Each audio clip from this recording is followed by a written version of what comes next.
Okay. You need to build, if you are, of course, an undergraduate, you need to build a 4-year financial plan. So involve your parents in the conversation. So usually when I talk to high school students, I only talk to them about admissions. When it comes to the money, I usually have the student and his or her parents come to my office or make a group, like a group session, during which I train parents on how to fill out the application forms correctly. Okay? Okay. So take all expenses into consideration. You never know. And of course, you will need the right, even if you get a full scholarship from university, you will have to take some money out of the country, and you need to use it wisely. Don't forget that there are costs that you might not predict.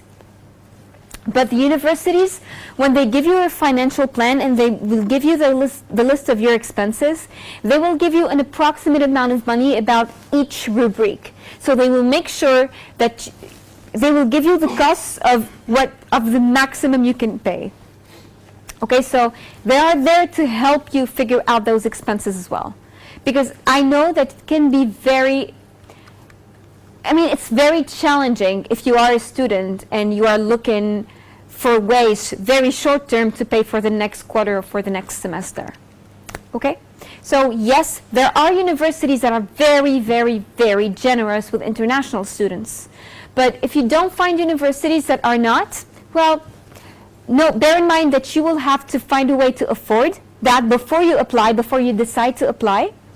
Or just apply to universities that are that you can afford, or that are generous with international students, and there are quite a few. Okay? So take your time. What do I mean by take your time? I mean take a year and a half, 2 years to figure all of this out. Because this is not the deal. This is only half of what you have to do in order to apply to university. Don't forget that most universities will end up funding you because you deserve the money. There are thousands of you who are applying for funding, so they need to use their funds wisely, and they cannot fund everyone. So make sure that your application is as competitive as possible to deserve the money if you are applying to a merit-based or a need-based. Okay? So work on your grades, get work experience, be involved, do extracurricular activities, be involved in your community, give your professors or your employers time to write you solid recommendations. This is how they would figure out how much of a fit you are to university. Please work as hard as you can on your essays. Essays are always a deal breaker. You can have the best grades and the best scores possible, but you can be rejected because your essay is not as good as other applicants. Okay? So this is just a reminder of sort of a reminder of the list of parts of the application components that you will have to submit at some point. These are useful websites. So collegeboard.org, especially for high school students. My Big Future is a website. It's a web page that is provided by College Board, so you can choose universities, and of course financial aid is provided. They will give you the average amount of money that is offered to international students per year and how many students ended up getting the funding. So you can take that amount of money, you can divide it by the number of students who got funding, and you can compare the amount of that amount of money with the full cost for 1 year, and you can see what is the percentage of funding, and then you can decide whether to apply or not. Okay? EducationUSA, of course, there is 5 PowerPoint presentations. One of them is fully dedicated to you applying for financial aid and organizing a 4-year plan. Okay, US News. US News is very, very reliable, and it's very helpful, especially if you are one of those who provide specific attention to ranking. So they give a very nice ranking according to the field of study. Well, I don't always ask students to focus or to overly focus on the ranking to select the list of universities. But for some of you, according to your specific field of study, you can have a clearer idea of the most competitive universities in terms of the field of study that you're looking for. Voila. So these are my contact info. Please feel free to reach out to me. I am here to help you. And I can give you an idea of, I can at least help you interpret the numbers if you need any help. I can also give you an idea of how selective the universities that you ended up choosing is. So, because most of them are merit-based, so you want to focus, you need to really focus on the application form and the application components as a whole. Okay? Any further questions? Uh-huh. Shall we worry about the admission first or the financial first? Like financial plan first? It really depends on how, I'm not sure how to answer this question, but it is heartbreaking for me to say that even the brightest of the young people I worked with, they were able to get admissions at the most competitive universities in the US, but if they don't get the full funding, they don't end up going. So it's sort of a back and forth. It's tightly related. But I also ask them to apply to universities that are generous with international students or that offer some sort of funding to international students. So, and sometimes I can nominate those students for scholarships as well.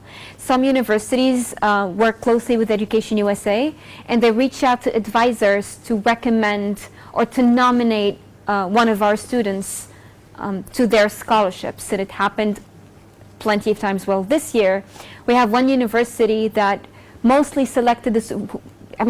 They asked me for a recommendation. They asked other advisors around the MENA region for a nomination, and I have a student from Tunisia who ended up making it to that university with full funding. So we should apply to you.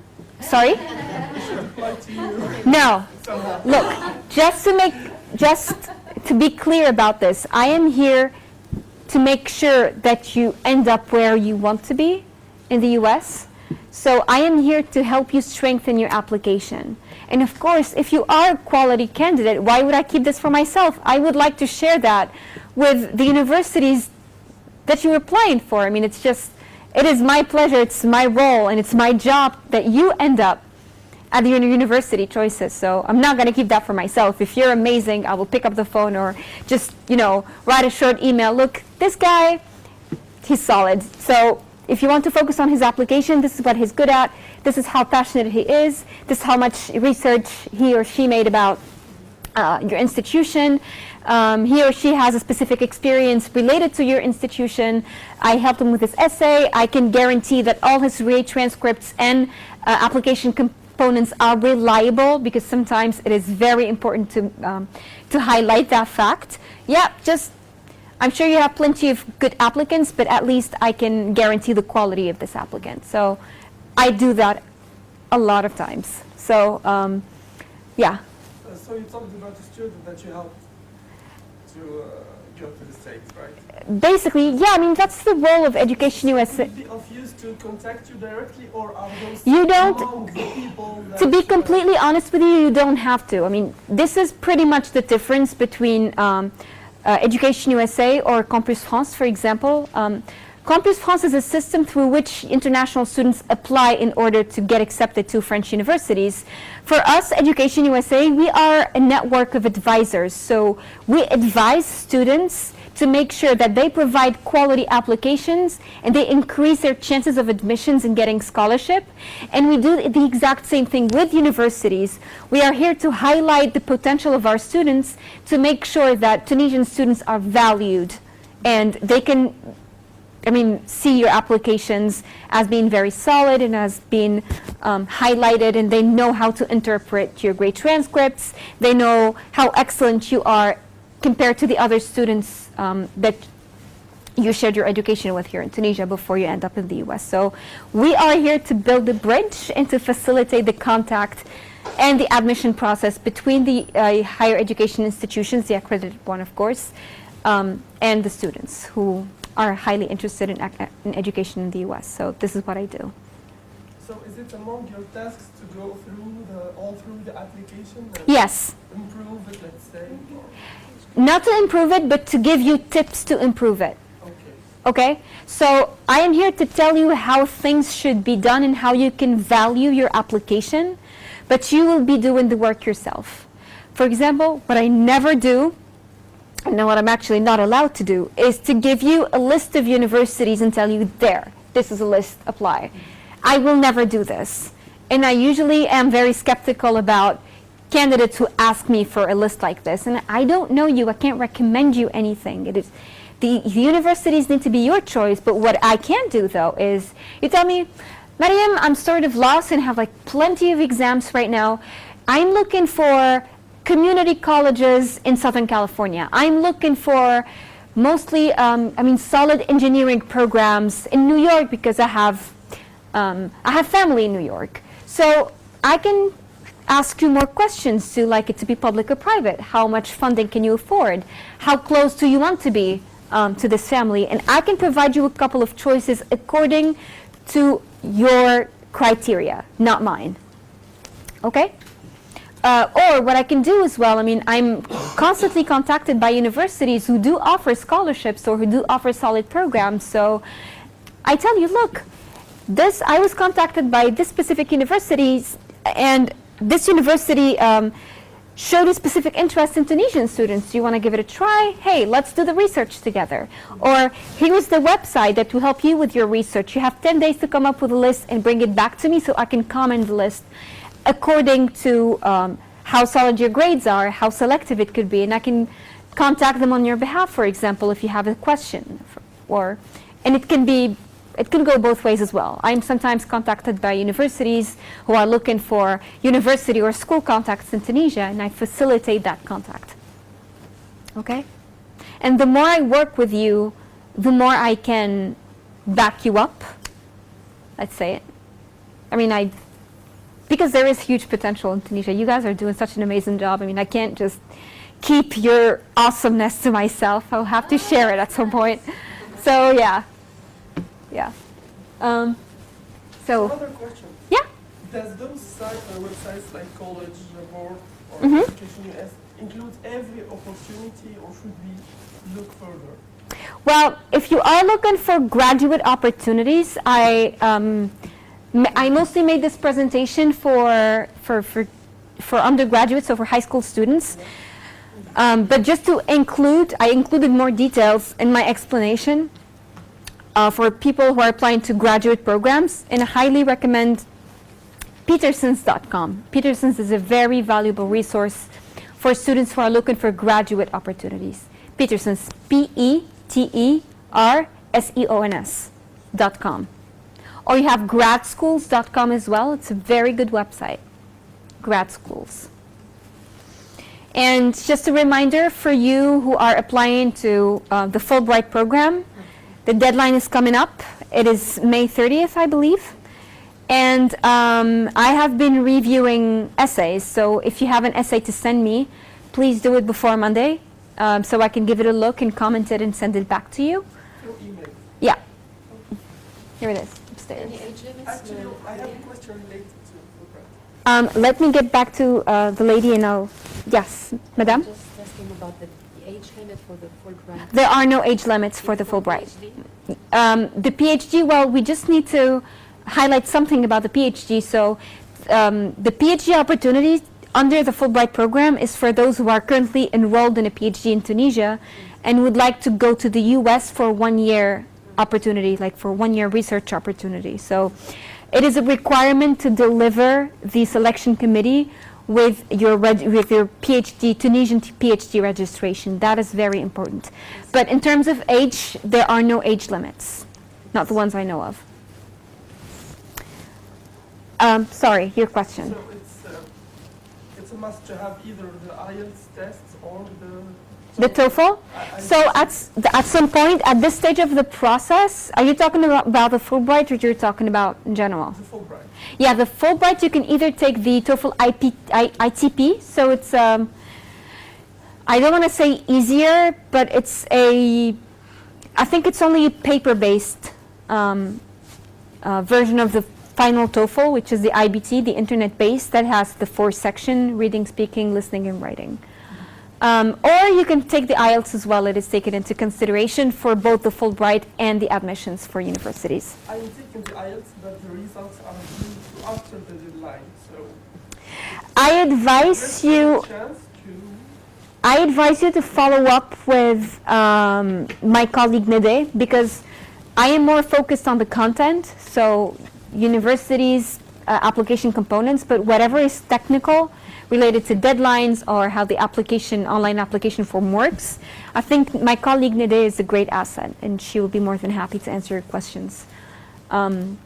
It's unfortunately not in my level of expertise, but I can definitely ask for you. But I highly advise that you contact her directly to make sure that you cover. Sorry? can you provide her email? Yes, it's N B E L H A S E N @amidis.org. You're welcome. Nede Belhassan. There you go. Do you have any other questions? Can I help in any other way? Yes? Okay, so I'm a high school student. Yeah? And for the extracurricular activities, Mm-hmm. which activities or programs do you think that universities are more interested in? No. Look, how can I say this without being, I do things that I'm passionate about, but just to ask. yeah. So, you just answered your own question with one word. They're looking for passionate people. If you're passionate about music, or animals, or cute bunnies, or whatever, what is it that you're doing that is relevant to your own development and to the development of your community, or both? Okay? So this is they want to see passion. The more you reflect passion about something useful and relevant and valuable to you and your community, this is what they want to see. Regardless, ما بحبش نقولها، بحبوش على سيري كسروا نت. D'accord? Donc, هذيك علاش parfois معناتها صار un petit challenge مع التوانسة، العباد الكل يعملوا كل شيء كيف كيف. كلها ليسي بيلوت، الكلها عندها 17 و 18 تخبط، الكلها دي سكور يعقدوا في لي تي، الكلها ديبيتينغ، الكلها تعاون في المساكين. بون باش يعبيو ابليكيشن مش على خاطر بالحق يحبوا يعاونوا المساكين، بعد كي يشدك في البيرسونال ستيتمنت انا عملت وعملت وعملت وعملت وعملت وعملت. Non, c'est pas comme ça que ça se passe. You need to reflect passion. C'est tout. You can be passionate about anything. Anything interesting, bien sûr, معناتها. كيما قلت لك فما deux aspects لازمك تحطهم que tu devrais prendre en considération. Ton développement personnel et le développement de ta communauté. D'accord? Being passionate, but it should be related to something that you are currently doing. Let's say if you are willing to do Yeah, of course, معناتها. related to Bien sûr, معناتها you should definitely relate all of this to actions. It's not just you liking something. I'm passionate about gymnastics. I can't practice it and I can't take credit for gymnastics because, no, well, let's just skip the details. But yeah, just whatever you do that reflects passion, and write about it. Don't write it down, write about it. Okay? Any more questions? Cool. Cool. Well,